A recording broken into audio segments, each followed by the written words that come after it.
This is page 3 of the Unit 5 review. This is proofs, the 2 proofs. There's actually 3 on the page, but we're only going to be looking at 2 of them, so you don't have to do the third one. Okay, they're telling us in the given that CT is parallel to BG. So we could definitely write that right here for the statement for given, that CT is parallel to BG.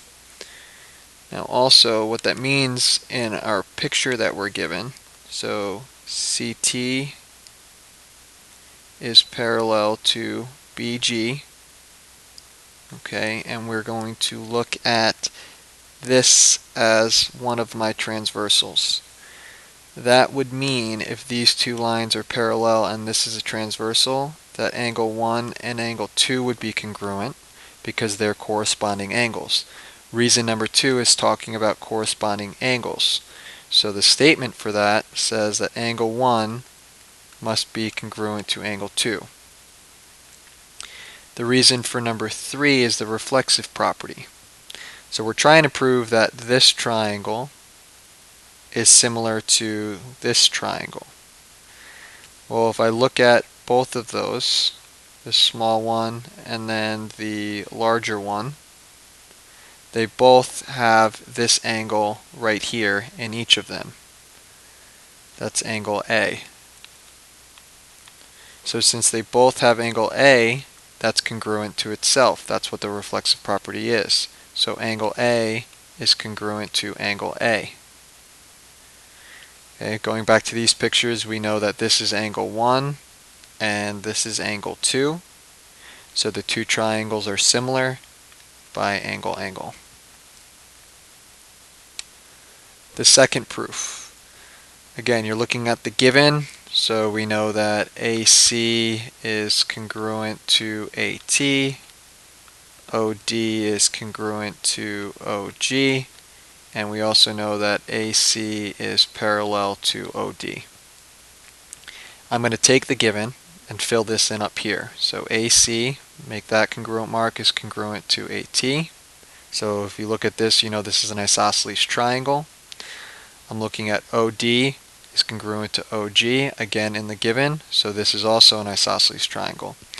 And the other thing they told us is that AC is parallel to OD. So I'm going to draw the transversals, or the parallel lines and the transversals like we've been doing before, AC and OD.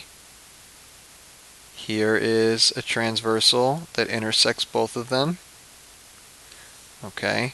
So going off of transversals and a lot that we've done through this review, that allows us to say that angle ACT and angle ODC are congruent because they are corresponding angles. And if you look at step 2, it's talking about angle ACT, which is this one, and angle ODG, which is this one. So those are congruent because they are corresponding angles. What allows us to say that the same angle right here is congruent to ATC right here?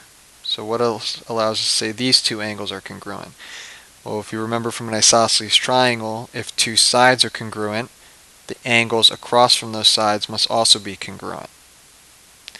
The same applies with the second pair of angles. You've got angle ODG, which is this angle that we marked before, and it's saying that angle is congruent to OGD, which is this angle right here.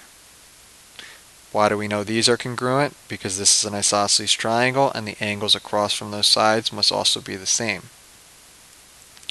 So now we actually know that all 4 of these angles are equal to one another. So the substitution property is allowing us to say that actually all 4 of these angles, since these two are equal and these two are equal, we actually know that angle ATC is congruent to angle OGD. Right? Because from the top part we know that ACT, which is right here, is congruent to ODG, which is right here, and if this angle is congruent to this angle, but ACT is equal to this angle and ODG is equal to this angle, then we also know that OGD must be equal to ATC.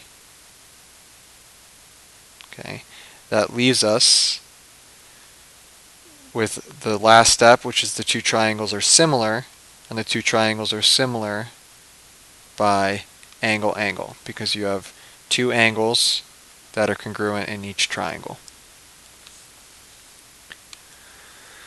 Remember that anything from any past units can be on this test. Distance, midpoint, slope, polygons, writing equations of lines, anything is game to be one of the sections or two of the sections on this unit.